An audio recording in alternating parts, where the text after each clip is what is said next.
Continuamos nuestra tertulia de Descubriendo el siglo XXI, hoy jueves, agosto, ya son las 9 de la noche. Bueno, las 9 de la noche cuando estamos salando y friendo, que cuando usted lo escuche solo Dios sabe qué hora estará en contacto con nuestro programa de la tertulia. Lo que sí que terminábamos el segmento anterior invitándoles a la Misa del Divino Niño. Hoy les invito a los seminarios y les invito a que colaboren con Descubriendo el siglo XXI. La vida está dura y está fuerte. Yo no le estoy pidiendo que me mande $2,000. Digo, si tiene $2,000 y no sabe qué hacer con ellos, no se preocupe, que aquí le damos buena cuenta. Hasta los centavitos tienen valor. Si usted tiene que pagar una multa, tiene que pagar una medicina y cuesta $1 y va con 99 centavos, no sirve. Es más, yo he llegado a ver facturas de tarjetas de crédito de 95 centavos. A 95 centavos no voy a gastar un cheque. Al mes siguiente le llegó un sobrecargo de $35. O sea, quiere decir con esto que las monedas son también importantes, son válidas. Todo es importante en la vida, por pequeño que sean. Entonces, miren, yo vuelvo y le repito, no les voy a pedir $50 a cada uno, porque sé que no los tienen, no tengo por qué pedírselo. Pero miren, ¿saben qué? Los centavitos sencillitos, las moneditas color brown, color marrón, o las cuoras, todo eso que muchas veces despreciamos, tenemos en el bolsillo, hagan una latita en la casa y lo van guardando y después nos la van mandando. Que yo tengo ya una querida feligresa de San Columba, doña Adelina, la líder de los hispanos. Ella se encarga de contarlos, de empaquetarlos e incluso de ella de llevárnoslo para llevarlos al banco. ¿Qué quiero decir con esto? Que ayúdennos. Y vuelvo y le repito lo que muchas veces les he dicho. Necesito 2 tipos de ayuda. Primero, que recen por nosotros. Que el Señor nos ayude en estos momentos de dificultades. Pues todos los días hay dificultades, hay problemas, pero también en estos días de ilusión, de esperanza. Imagínense que cuando estaba preparando el programa, descubrí, vamos a ponerle así, que ahora en septiembre 7, hace 17 años que empezamos esta aventura del programa de radio. Así que muchas palabras hemos dicho, que muchas alegrías hemos compartido, que muchas penas hemos remediado, que hemos vivido, hemos hecho camino y lo hemos hecho con ustedes. Y con ustedes quiero seguirlo haciendo. Es muy fácil irse a una emisora que no tenga uno que pagar, volver a Puerto Rico. Es muy fácil eso. Pero ¿quién les ayuda a usted? Yo les ayudo. Ayúdenme. Ayudémonos para seguir sembrando alegrías y esperanzas, para seguir sembrando ilusiones y amor y respeto. Eso es la tertulia que la hacemos entre todos.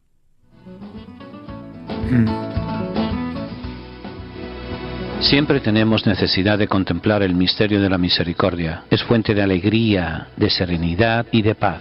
Es condición para nuestra salvación. Misericordia es la palabra que revela el misterio de la Santísima Trinidad. Misericordia es el acto último y supremo con el cual Dios viene a nuestro encuentro. Misericordia es la ley fundamental que habita en el corazón de cada persona cuando mira con ojos sinceros al hermano que encuentra en el camino de la vida. Misericordia es la vida que une a Dios y el hombre porque abre el corazón a la esperanza de ser amados para siempre, no obstante el límite de nuestro pecado. Con estas palabras el Papa Francisco convoca a toda la Iglesia con la misericordia del Padre. Viviremos y sentiremos en la Iglesia el amor del Padre, la fraternidad del Hijo, la santidad del Espíritu Santo. Únete a la familia de Descubriendo el siglo XXI para celebrar la gracia del Señor. Para mayor información, favor de comunicarse con las oficinas de Descubriendo el siglo XXI, al apartado de correos 1170 Nueva York 118 o a nuestro teléfono 212-244-4778. Estamos para servirles y para ayudarles. Venga a honrar al Divino Niño Jesús el tercer domingo de cada mes. Tendremos la celebración de la Santa Misa a las 2 de la tarde en la parroquia San Columba, ubicada en el 343 West de la 25 Street en Manhattan. Para mayor información, favor de comunicarse con nuestras oficinas al 212-244-4778, 212-244-4778.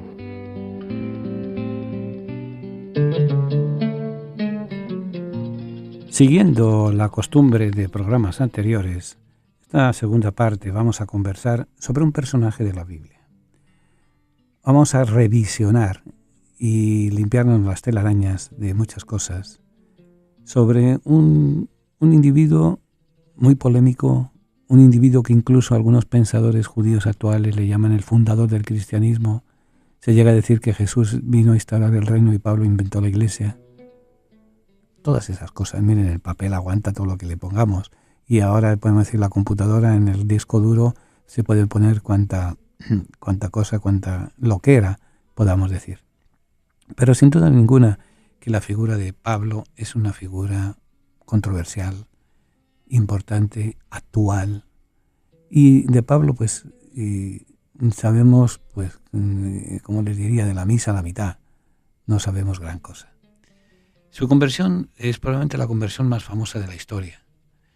Los detalles de aquel hecho los sabemos gracias a San Lucas. San Lucas, que los inmortalizó en un conmovedor relato que aparece en el libro de los Hechos de los Apóstoles. Según la obra de Lucas, en los Hechos, cuenta que Pablo era un joven fogoso y activo e inquieto, pero antes Pablo se llamaba Saúl. Este Saúl observaba con preocupación cómo se expandía en Jerusalén el cristianismo. Y él consideraba que era una secta peligrosa. Entonces, pues ni corto ni perezoso, resolvió combatirlo y no descansar hasta aniquilarlo por completo. Conocía perfectamente el judaísmo. Había sido educado en las escuelas teológicas más importantes del judaísmo. Sabía perfectamente aquello de la Sagrada Escritura, el celo de tu casa me consume. Y ahí no se encomendó a nadie y se puso a cortar cabezas, como aquel que dice. En cuanto había un cristiano, él lo denunciaba. Y entonces llegó un momento en que se enteró de que en la comunidad de Damasco, en Siria, la comunidad de Damasco no estaba tan lejos, ni está tan lejos de Jerusalén. Está a unos 230 kilómetros. 230 que vienen siendo como 100 millas aproximadamente. Entonces, cierto día emprendió un viaje a la ciudad de Damasco con una autorización especial del sumo sacerdote de Jerusalén para encarcelar a los cristianos que encontrara en aquella localidad. Damasco, como les digo, estaba cerca de 230 kilómetros de Jerusalén y era uno de los centros más antiguos del mundo. Y allí residía una importante comunidad judía.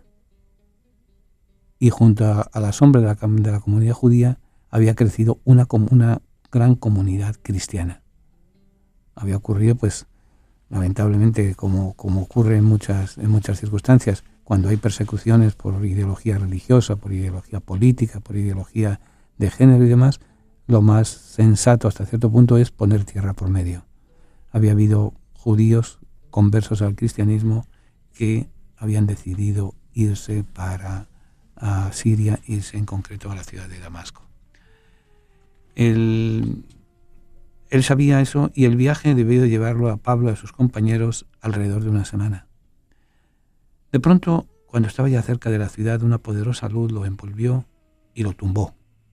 Lo tumbó, como decimos vulgarmente, lo tumbó del caballo. Ahora, hay un dato muy importante que se nos pasa desapercibido, y es que es conveniente recordar que los viajes en aquella época no se hacían a caballo, se hacían a pie. Por lo que la famosa imagen de Pablo cayendo del caballo, que tanto hemos visto en cuadros y pinturas, miren, ¿saben qué? Según los expertos, más recientes, no existió tal caída. No existió del caballo porque no iba a pie, no iba a caballo. Ahora, algo le impactó que le tumbó por el piso, eso sí. Una vez en el suelo, Pablo oyó una voz que le decía: Saúl, Saúl, ¿por qué me persigues? Y el Saúl, el fariseo conocido y fanático, ¿quién eres, Señor? La voz, nos dice en Lucas, le contestó: yo soy Jesús a quien tú persigues. Levántate y entra en la ciudad, allí se te indicará lo que tienes que hacer. Pablo, como pudo, se levantó y se dio cuenta que se había quedado completamente ciego. Entonces, ayudado por sus compañeros, ingresó en la ciudad de Damasco. Él, que había querido entrar en Damasco, hecho una furia, comiéndoselo eso, como decimos vulgarmente, comiéndose los niños crudos. Sin embargo, tuvo que ser llevado de la mano, ciego e impotente como un niño. Luego, el relato que nos ha dejado Lucas continúa diciendo que Pablo se alojó en Damasco, en la casa de un tal Judas, y permaneció 3 días ciego, sin comer ni beber, hasta que se presentó allí un hombre llamado Ananías, y le dijo: Saúl, hermano, el Señor Jesús se te ha aparecido en el camino por donde venías, me ha enviado para que recuperes la vista y quedes lleno del Espíritu Santo. Fíjense que es el Ananías el que se acerca a Pablo y le cuenta lo que ha pasado. Y no le conocía ni de referencias, pero no. Entonces le impuso las manos y al instante cayeron de sus ojos una especie de escamas y recuperó la vista. O sea, aquí se obran 2 milagros. Recuperar la vista y estar sereno y tranquilo aquel individuo que se comía pues, los niños crudos. A partir de ese momento hay un cambio en la personalidad de Pablo. Un cambio importante, impresionante había sucedido en él. Allí Ananías lo bautiza, le explica quién es Jesús, lo introduce en la comunidad local, lo instruye en las doctrinas y le mandó a predicar el Evangelio. Así, como nos dice el libro de los Hechos, capítulo 9, versos del 7 al 19, Pablo conoció el cristianismo, pero lo conoció más de cerca.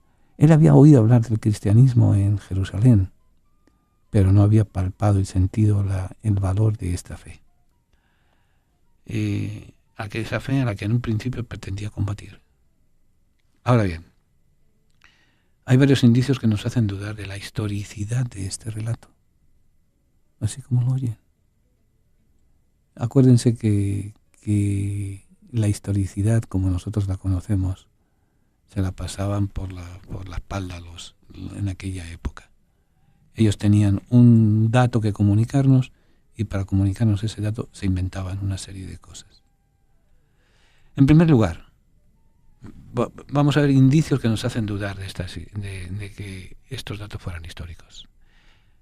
En primer lugar, el propio Pablo en ninguna de sus cartas cuenta jamás esta experiencia del camino a Damasco. Pueden leerse todas las cartas de Pablo, de él o atribuidas a él, en ninguna aparece esta experiencia. Cuando escribe a los cristianos de Galacia, que habían puesto en duda su apostolado y para quienes el relato de este suceso extraordinario hubiera sido un excelente argumento, Pablo, en la carta a los Gálatas, no dice ni mu, ni cuenta nada en absoluto. En otras partes de sus cartas, de muchas cartas, cuando cuenta sus visiones y revelaciones, lo hace en tercera persona. Sé de un hombre, como si no le gustara hablar de este tema y lo esquivara. En cambio, en el libro de los Hechos, el apóstol aparece divulgándolo varias veces con toda libertad, incluso ante una multitud de gente desconocida, capítulo 22 de los Hechos. Entonces la pregunta ¿es el mismo Pablo que después va a escribir las cartas? ¿El Pablo que nos presenta Lucas en los Hechos? En segundo lugar, los Hechos no dicen que Pablo haya visto a Jesús. Cuentan que solo vio una luz venida del cielo y oyó una voz que le hablaba. Capítulo 9 de los Hechos de los Apóstoles, versos 3 y 4. Sin embargo, en sus cartas, Pablo, aunque sin entrar en detalle, asegura haber visto personalmente a Jesús. En la primera carta a los Corintios les dice: ¿acaso no he visto yo a Jesús, Señor nuestro? Y más adelante en la misma carta, Jesús se le apareció a Cefas, a los 12, y finalmente se me apareció a mí. ¿En qué quedamos?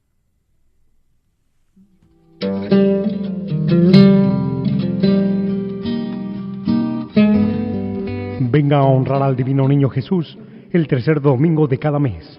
Tendremos la celebración de la Santa Misa a las 2 de la tarde en la parroquia San Columba, ubicada en el 343 West de la 25 Street en Manhattan. Para mayor información, favor de comunicarse con nuestras oficinas al 212-244-4778, 212-244-4778. La palabra tertulia significa encuentro de amigos que conversan sobre las cosas de la vida, alegrías, penas, esperanzas, tristezas, de todo aquello que nos hace más humanos, porque nada humano le es ajeno al creyente. La tertulia del siglo XXI es eso, un encuentro que llevamos a cabo desde la ciudad de Nueva York, la capital del mundo. Queremos que cada persona que nos escuche se sienta en familia, en grupo, en amistad. Conéctate con nosotros. Para mayor información, favor de comunicarse con las oficinas de Descubriendo el Siglo XXI, apartado de correos 1170 Nueva York 118, o a nuestro teléfono 212-244-4778. Estamos para servirles y para ayudarles. Y desde la tertulia vamos a seguir compartiendo alegrías y esperanzas, penas y tristezas, porque nada humano nos es ajeno.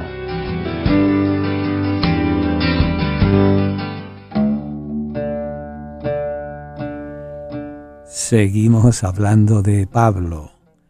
En tercer lugar, Pablo asegura haber recibido su vocación y su evangelio directamente de Dios sin intermediarios, como si hubiera habido una línea directa. En sus cartas escribe, en la carta a los Gálatas, capítulo 1, verso 1, Pablo, apóstol, no de parte de hombres ni por medio de hombres alguno, sino por Jesucristo. Y continúa en el mismo capítulo de la carta a los Gálatas, les cuento, hermanos, que el evangelio que les anuncio, yo no lo recibí ni aprendí de hombre alguno, sino por revelación de Jesucristo. En cambio, en el libro de los Hechos de los Apóstoles, y las cartas son cartas genuinas de Pablo, o sea, más testimonio. Sin embargo, Lucas, cuando nos cuenta la historia, nos dice que fue Ananías quien le explicó a Pablo el significado de la luz que lo envolvió y le enseñó la doctrina cristiana.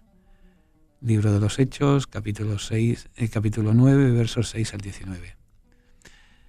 En cuarto lugar, finalmente, según el libro de los Hechos, la experiencia de Damasco fue una, entre comillas, conversión. Y dice que estuvo acompañada de fenómenos externos. Una luz celestial, una voz misteriosa, la caída al suelo, la ceguera. Sin embargo, Pablo nunca afirma haberse convertido, sino que habla de su vocación, no de la conversión. Y no la presenta acompañada de fenómenos fantásticos, sino una experiencia interior. Léanse la carta a los Gálatas, capítulo 1, verso 16. Por todo esto, y muchas otras cosas, pero simplemente citando estas 4 cosas, resulta difícil aceptar la historicidad del relato de Damasco tal como aparece en la obra de Lucas. Ahora, ¿por qué entonces Lucas narra de esta manera la conversión de Pablo?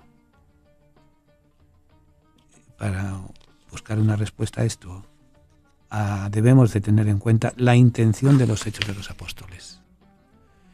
Lucas, en el momento de componer este libro, conocía una tradición que contaba que Pablo había vivido en Damasco una experiencia especial y que un tal Ananías había desempeñado un papel importante en ella.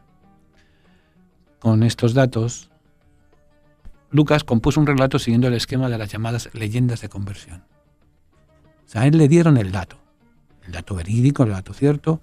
Pablo había vivido un tiempo en Damasco, había tenido una experiencia especial y quien le había educado en la fe era un tal, y se había preocupado de él, era un tal Ananías. Ese es el dato primero y el dato fundamental. Ahora, ¿cómo nos lo presenta Lucas? Lucas se lo inventa. De un hecho histórico, de un hecho de por sí real, genuino, auténtico, él lo presenta a su manera. La leyenda de la conversión, ¿qué es esto? Era esto.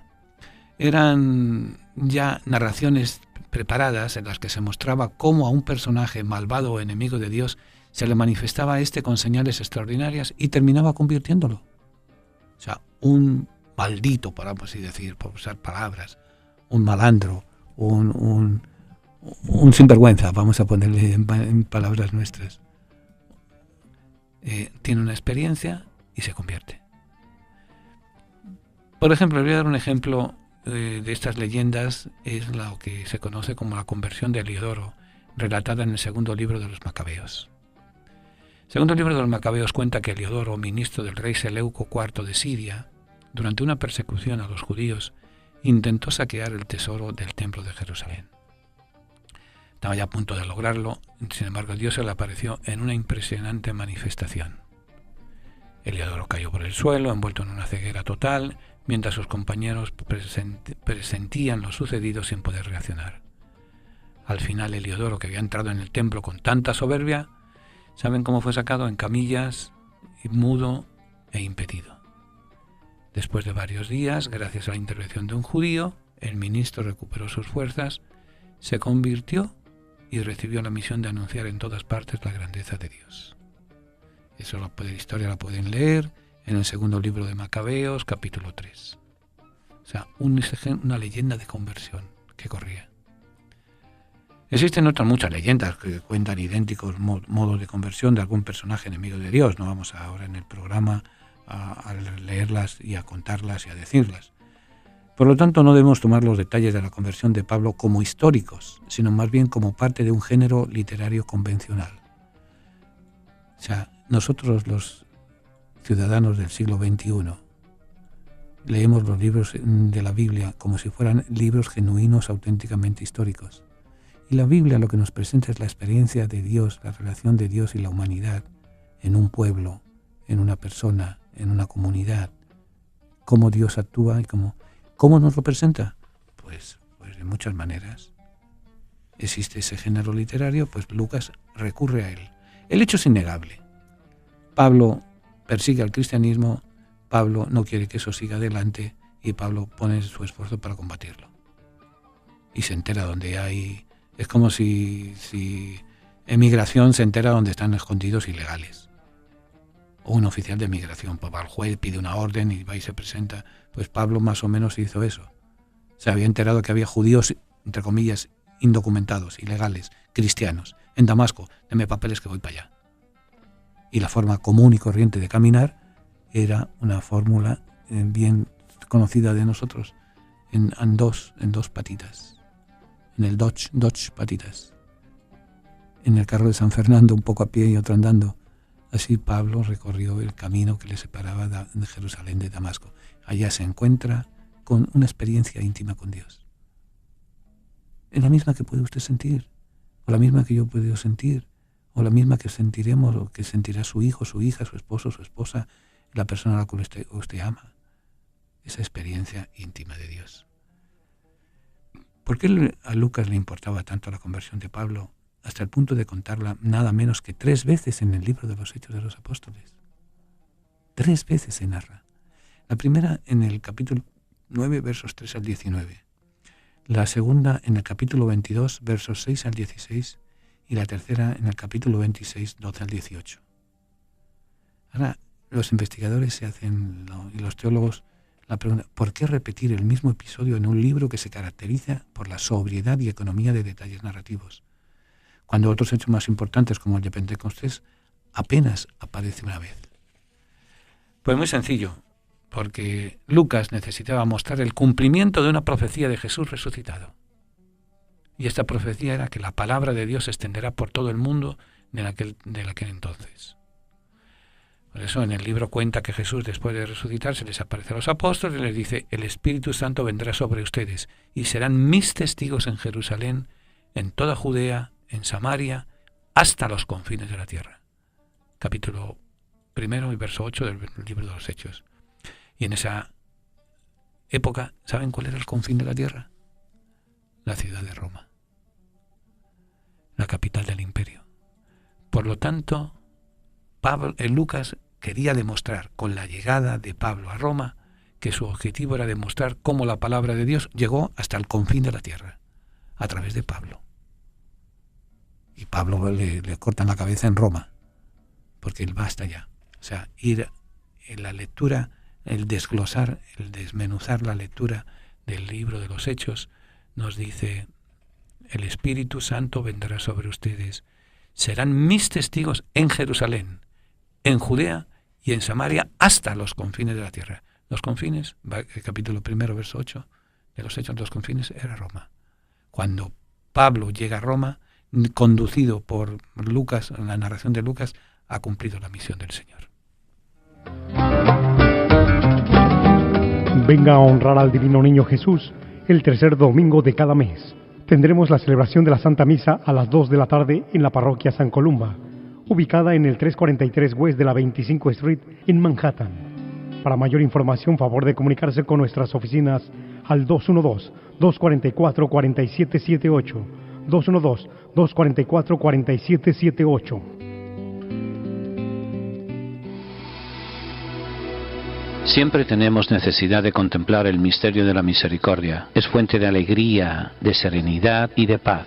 Es condición para nuestra salvación. Misericordia es la palabra que revela el misterio de la Santísima Trinidad. Misericordia es el acto último y supremo con el cual Dios viene a nuestro encuentro. Misericordia es la ley fundamental que habita en el corazón de cada persona cuando mira con ojos sinceros al hermano que encuentra en el camino de la vida. Misericordia es la vida que une a Dios y el hombre porque abre el corazón a la esperanza de ser amados para siempre, no obstante el límite de nuestro pecado. Con estas palabras el Papa Francisco convoca a toda la Iglesia con la misericordia del Padre. Viviremos y sentiremos en la Iglesia el amor del Padre, la fraternidad del Hijo, la santidad del Espíritu Santo. Únete a la familia de Descubriendo el Siglo XXI para celebrar la gracia del Señor. Para mayor información, favor de comunicarse con las oficinas de Descubriendo el Siglo XXI, al apartado de correos 1170 Nueva York, 118, o a nuestro teléfono 212-244-4778. Estamos para servirles y para ayudarles.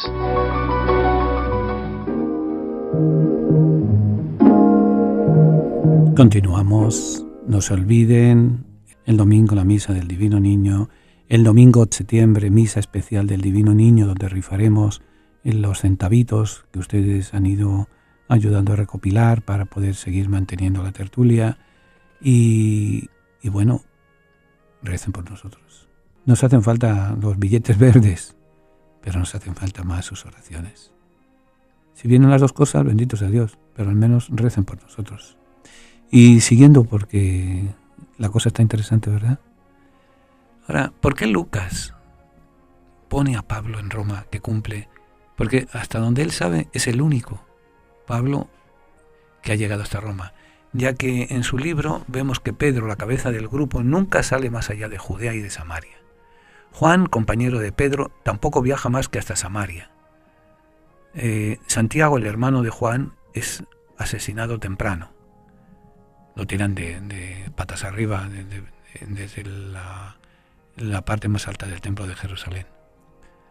Santiago, el hermano de Juan, eso es el asesinado. El otro Santiago no parece moverse de Jerusalén. Matías, elegido en lugar de Judas, desaparece inmediatamente después de su elección. De los demás apóstoles nadie supo qué se hizo de ellos, no hay noticias. Entonces Lucas quiere demostrar que la profecía de Jesús se ha cumplido y que se cumple y que la Iglesia llega hasta los confines de la tierra. ¿Quién lo hace? Pablo. Es del cual él da certificación. La solución que encontró fue hacer recaer sobre Pablo el cumplimiento de esa misión. Él sí había llegado a Roma. El problema surge de otro lado, y es que Pablo no había sido un verdadero apóstol. Según la definición de Lucas, apóstol era aquel que había conocido personalmente a Jesús mientras vivía y había recibido de él la misión de anunciar el Evangelio. Capítulo 1, versos 21 al 26 de los Hechos. Y esas condiciones no se cumplían en Pablo. Entonces Lucas le da la vuelta para explicar por qué Pablo es quien cumple la misión de llegar a Roma encomendada en realidad a los apóstoles.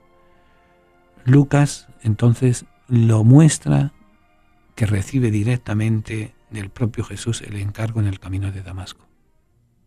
O sea, es Jesús que dice: esta es la misión, vas a ser mi apóstol.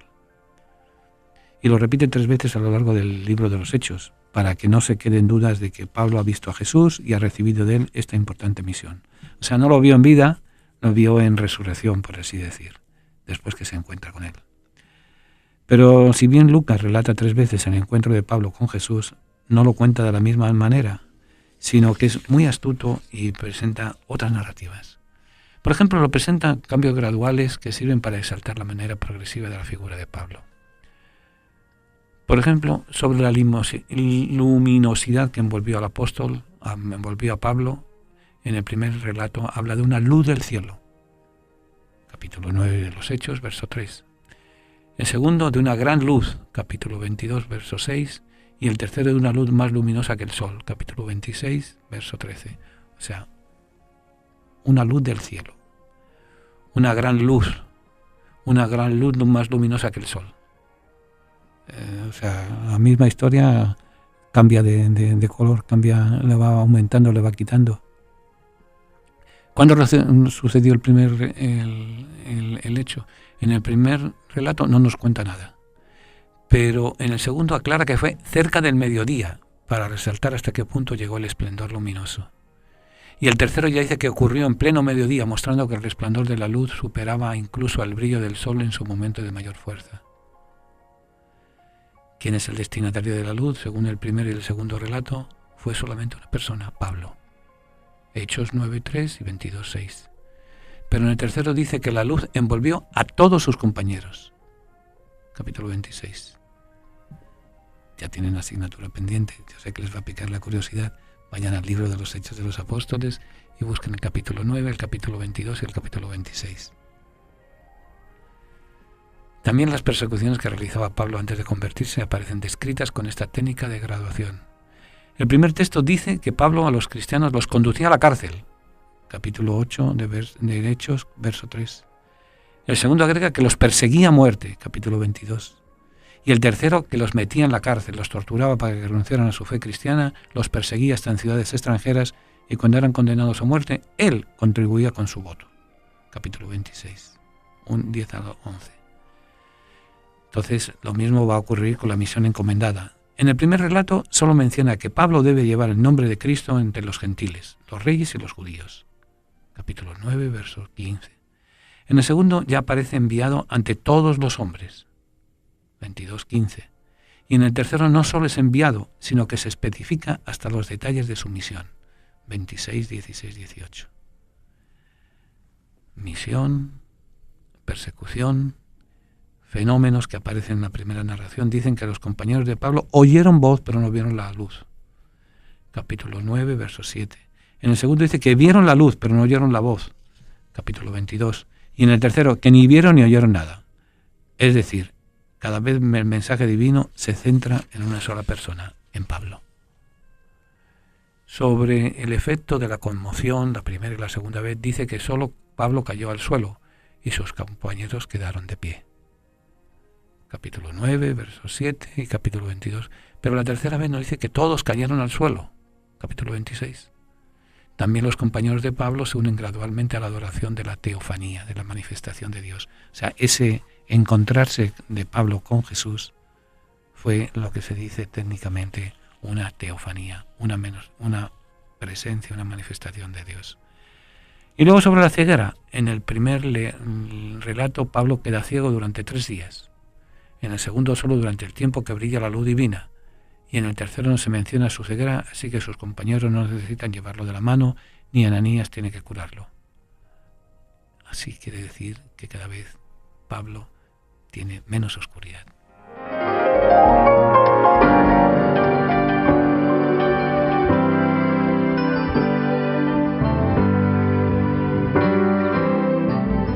Vengan porque tuve hambre y me dieron de comer, tuve sed y me dieron de beber, estuve en la cárcel y me visitaron, enfermo y me fueron a ver, extranjero y me acogieron. Hoy en día damos de comer, beber, acogemos y visitamos cuando nos acercamos a nuestros hermanos presos, enfermos o emigrantes. A través de la radio lo hacemos posible. Ayúdanos a ayudar. Envíenos su donativo a Descubriendo el Siglo XXI. Siempre tenemos necesidad de contemplar el misterio de la misericordia. Es fuente de alegría, de serenidad y de paz. Es condición para nuestra salvación. Misericordia es la palabra que revela el misterio de la Santísima Trinidad. Misericordia es el acto último y supremo con el cual Dios viene a nuestro encuentro. Misericordia es la ley fundamental que habita en el corazón de cada persona cuando mira con ojos sinceros al hermano que encuentra en el camino de la vida. Misericordia es la vida que une a Dios y el hombre porque abre el corazón a la esperanza de ser amados para siempre, no obstante el límite de nuestro pecado. Con estas palabras el Papa Francisco convoca a toda la Iglesia con la misericordia del Padre. Viviremos y sentiremos en la Iglesia el amor del Padre, la fraternidad del Hijo, la santidad del Espíritu Santo. Únete a la familia de Descubriendo el Siglo XXI para celebrar la gracia del Señor. Para mayor información, favor de comunicarse con las oficinas de Descubriendo el Siglo XXI, al apartado de correos 1170 Nueva York 118, o a nuestro teléfono 212-244-4778. Estamos para servirles y para ayudarles. Tiene ya su Biblia, la colección de libros que han marcado la historia de la humanidad en los últimos 25 siglos. Si aún no posee una Biblia, nosotros podemos ofrecérsela a un precio módico, tanto en inglés como en español, o incluso bilingüe. Para precios y ediciones, favor de llamar a Descubriendo el Siglo XXI, 212-244-4778, 212-244-4778, o visite nuestra página de internet www.descubriendoelsiglo21.com, sección de tienda.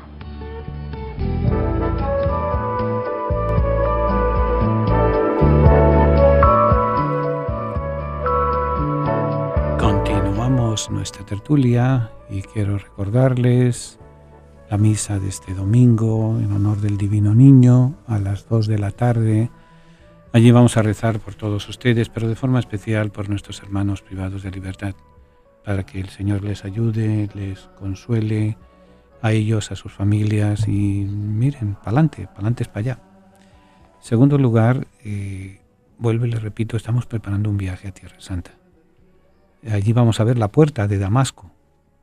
Miren, la ciudad vieja de Jerusalén, que tiene pues 3.000 años, fundada por el rey David, 3.000 y unos poquitos, como 10 o 15 años. No recuerdo yo me recuerdo si haber ido a Jerusalén cuando se cumplieron los 3.000 años de la fundación.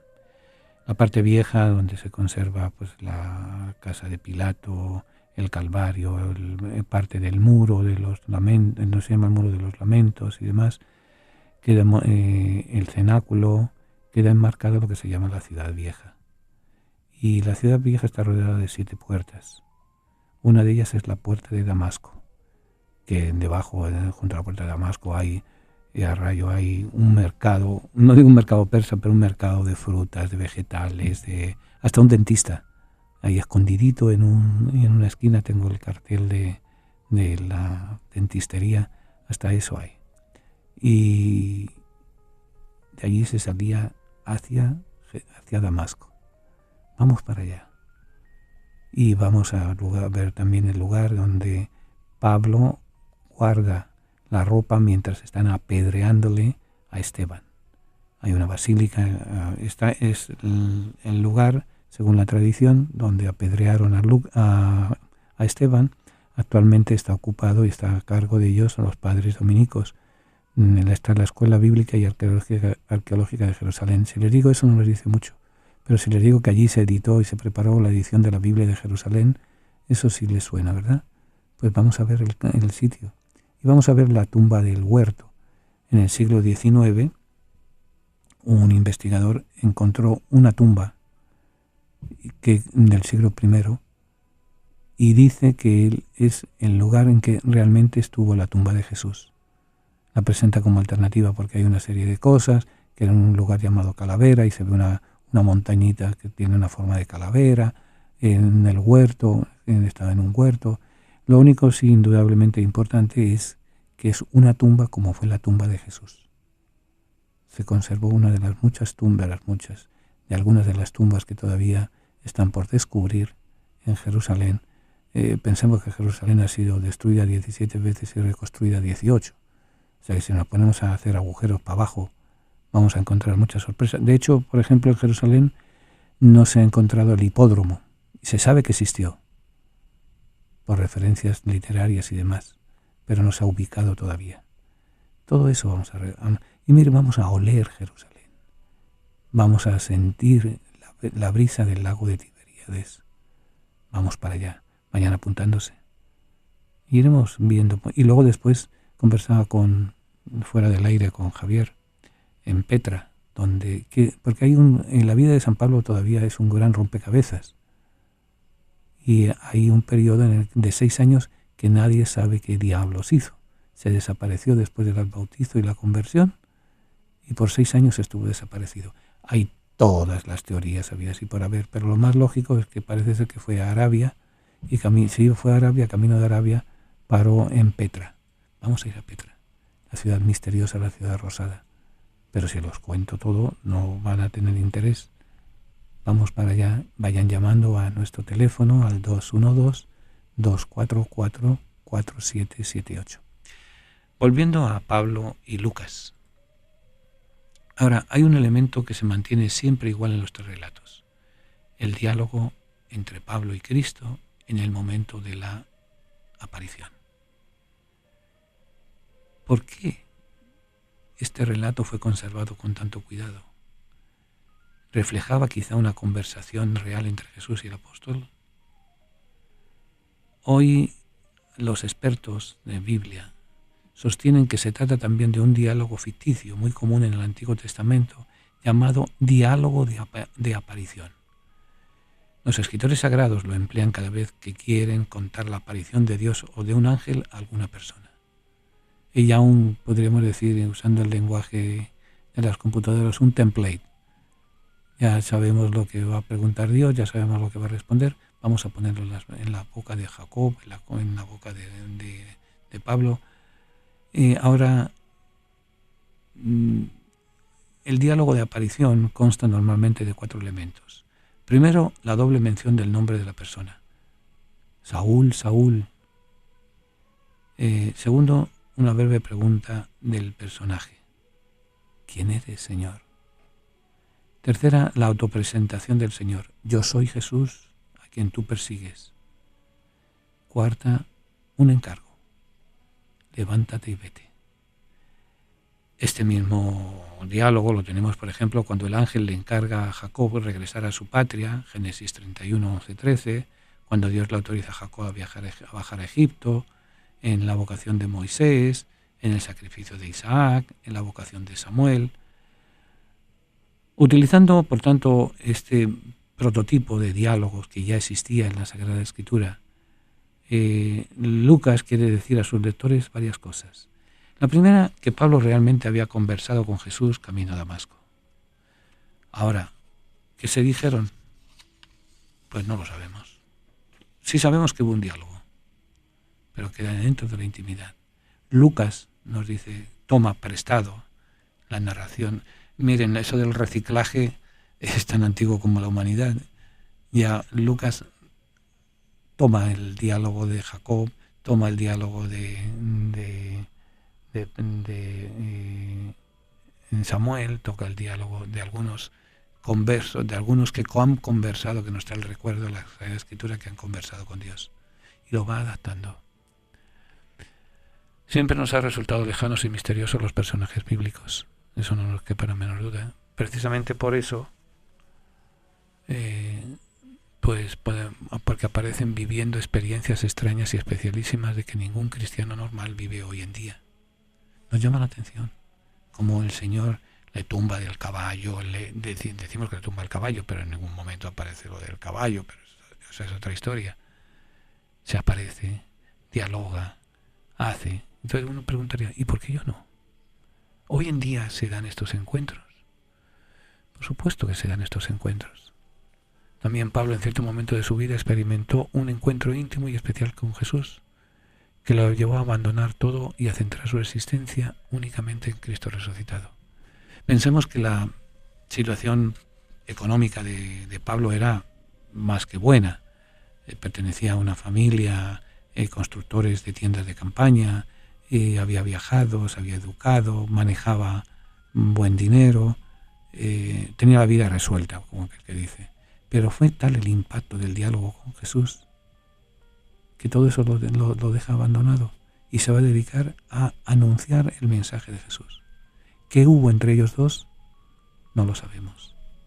Pero eso mismo puede haber entre nosotros. No fue un cambio brusco provocado por fenómenos externos y asombrosos, sino una experiencia interior, gradual. Pero es imposible de contar con palabras en lo que él se sintió iluminado. Pero claro, Lucas nos tiene que presentar esa presentación, por así decir, valga la redundancia. Nos tiene que contar y recurre a textos ya hechos. Eso de los derechos de autor y de los copyright son inventos que se inventaron los abogados, pero no se conservaban, no se observaban. Estamos hablando de textos escritos hace 2000, 3000 años. Si vamos a poner los derechos de autor, creo que son 70. Si uno crea un libro o crea un lenguaje y lo patenta y lo registra, por 70 años tiene derecho a explotarlo. Después es del común de gentes. Lucas hace eso. Y Lucas y Marcos y Juan y Mateo y todos los escritores sagrados, cuando han necesitado, han recurrido a tomar prestado narraciones. El autor bíblico describe lo escribe pues adornándolo con palabras divinas, con luces divinas, luces celestiales, caídas estrepitosas, ceguera, para exponer de algún modo lo que nadie es capaz de comunicar. O sea, hay que presentar quién es capaz de expresar y de presentar una experiencia íntima. Todos de una forma u otra a lo largo de la vida hemos tenido una confrontación con Dios. ¿Cómo usted lo narra? ¿Cómo usted lo cuenta? Sea para amarlo, sea para negarlo. Todos tenemos un corazoncito y todos tenemos una conciencia donde solo, exclusivamente nosotros entramos. ¿Cómo narramos eso? ¿Cómo decidimos en un determinado momento que vamos a casarnos, o vamos a ser sacerdotes, o vamos a ser médicos, o tiene que haber ¿por qué cuando nos casamos nos interesa una determinada mujer, un determinado hombre? ¿Quién nos lleva a tomar esa decisión? ¿Quién nos lleva a creer en Yahvé, a creer en Jehová, a creer en Buda, a creer en Jesús, a creer en Alá? ¿Quién nos lleva? ¿Qué experiencia es la que nos lleva? Lucas tenía que contar que el Pablo había tenido un encuentro con Dios. ¿Cómo lo utiliza? Con lo que él sabe hacer, escarbar hacer investigación en la Sagrada Escritura y presentarlo. Ya ve, no hay nada nuevo bajo el sol. El autor bíblico describe adornado con voces divinas para expresar algo que nadie puede explicar. En realidad, como les digo, la experiencia paulina fue semejante a la de muchos de nosotros. Nuestra propia vocación cristiana también consistió en un encuentro íntimo con Jesús resucitado en algún momento. Así debería de ser nuestra fe cristiana. Porque si no, dígame una cosa, ¿por qué usted es católico? ¿Por qué usted es protestante? ¿Por qué usted es judío? Porque mi padre, mi madre, mi abuelo, mi abuela, mi bisabuelo, mi bisabuela, mi tatarabuelo y mi tatarabuela eran católicos, eran cristianos, eran judíos. Entonces ya yo lo asumo que soy judío, asumo que soy católico, asumo que soy... Pero ¿ha habido una opción personal por ese Dios? ¿Ha habido una opción personal por el mensaje de Jesús? ¿Cómo va a haber una opción si no lo conocemos? Pablo conocía profundamente su religión judía y Pablo se había dado cuenta que ese movimiento iba a afectar, iba a atacarlo, va contra él, pero hay un encuentro. Un encuentro, ¿qué pasó allí? No sabemos, pero un encuentro que le cambió la vida. Dejó su tranquilidad, incluso hay un periodo de tiempo en su vida en que Pablo se aparta y está durante 6 años haciendo nadie sabe qué. Después de 6 años se reactiva y entra a predicar el Evangelio. Nuestra propia vocación cristiana, pero como en aquella oportunidad no oímos voces extrañas, ni vemos luces maravillosas, ni solemos valorarlas. Y quizás languidece dentro de cada uno de nuestra vida diaria, dentro de nuestro corazón, esa experiencia que hemos tenido, que todos, a lo mejor no nos hemos dado cuenta, a lo mejor no hemos observado, pero todos de una forma u otra hemos tenido esa experiencia que no sabemos definir. Pablo la tuvo, Lucas nos la presenta. Nos la presenta como Lucas se imagina que pudo haber sido. Lucas no estaba presente allí para verlo. No había los medios de comunicación que tenemos hoy en día. Estoy seguro que hubiera ocurrido enseguida las fotografías, el internet, el Facebook, enseguida hubieran contado. Lucas tuvo que inventarse, contarnos que Pablo tuvo una experiencia de fe, una experiencia íntima con Jesús. ¿Cuál fue? No lo sabemos. Lo que sí sabemos es que le cambió la vida. Venga a honrar al Divino Niño Jesús el tercer domingo de cada mes. Tendremos la celebración de la Santa Misa a las 2 de la tarde en la parroquia San Columba, ubicada en el 343 West de la 25 Street en Manhattan. Para mayor información, favor de comunicarse con nuestras oficinas al 212-244-4778, 212-244-4778. La palabra tertulia significa encuentro de amigos que conversan sobre las cosas de la vida, alegrías, penas, esperanzas, tristezas, de todo aquello que nos hace más humanos, porque nada humano le es ajeno al creyente. La tertulia del siglo XXI es eso, un encuentro que llevamos a cabo desde la ciudad de Nueva York, la capital del mundo. Queremos que cada persona que nos escuche se sienta en familia, en grupo, en amistad. Conéctate con nosotros. Para mayor información, favor de comunicarse con las oficinas de Descubriendo el Siglo XXI, apartado de correos 1170 Nueva York 118 o a nuestro teléfono 212-244-4778. Estamos para servirles y para ayudarles. Y desde la tertulia vamos a seguir compartiendo alegrías y esperanzas, penas y tristezas, porque nada humano nos es ajeno.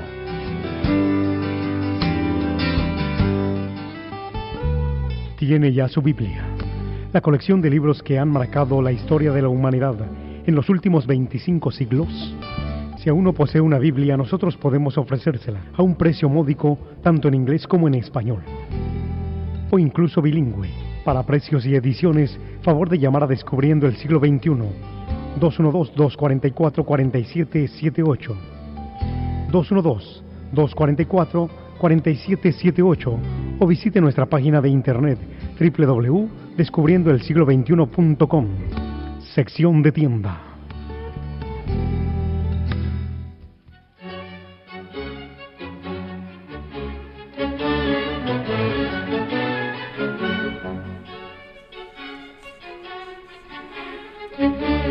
Bien, vamos a ir concluyendo, que no nos falta mucho tiempo, nos faltan pocos minutos.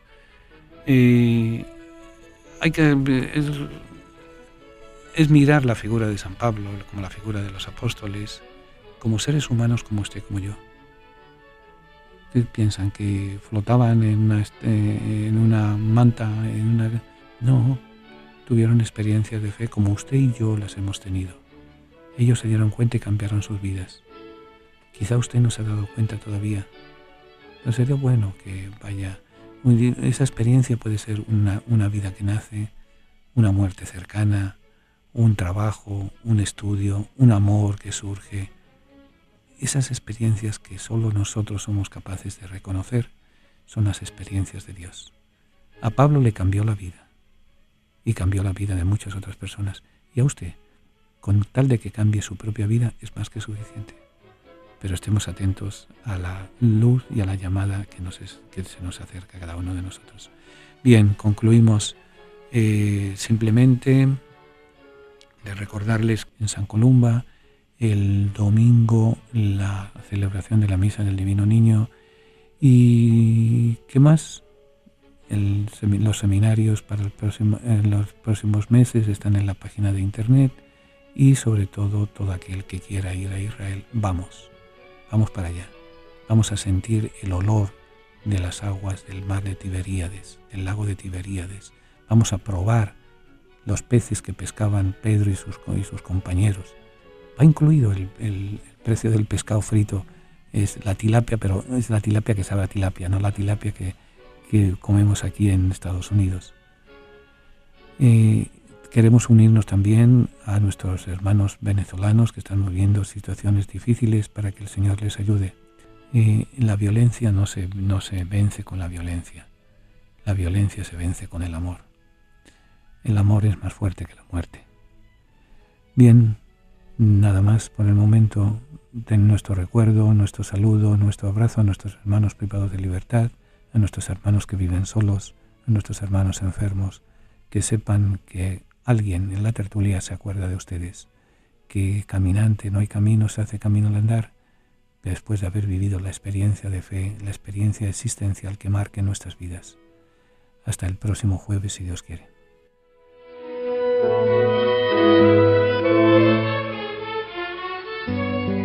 Venga a honrar al Divino Niño Jesús el tercer domingo de cada mes.